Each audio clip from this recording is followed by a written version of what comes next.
Hi everyone, welcome to Graphic Solution Tricks channel. Today we will show you how to change resolution in Camtasia. Here, this video resolution is 1080p. Now we will change its resolution into 4K in Camtasia. So let's get started. Launch Camtasia and import the video you want to change its resolution. Drag it to the timeline. Now go to the top menu bar, select Project Settings, click on the canvas dimension. Select 4K resolution. If you want more resolution, select Custom. You can set the width and height manually. Select the frame rate. Click Apply to save the changes.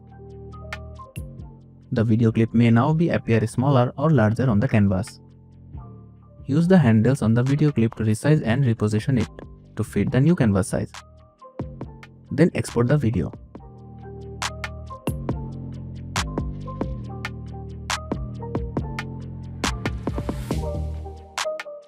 Let's preview the resolution. Now the exported video is showing 4K resolution. And that's how you can change the resolution of your video in Camtasia. If you find this video helpful, please make sure to subscribe our Graphic Solution Tricks channel. And click the bell icon for more updates.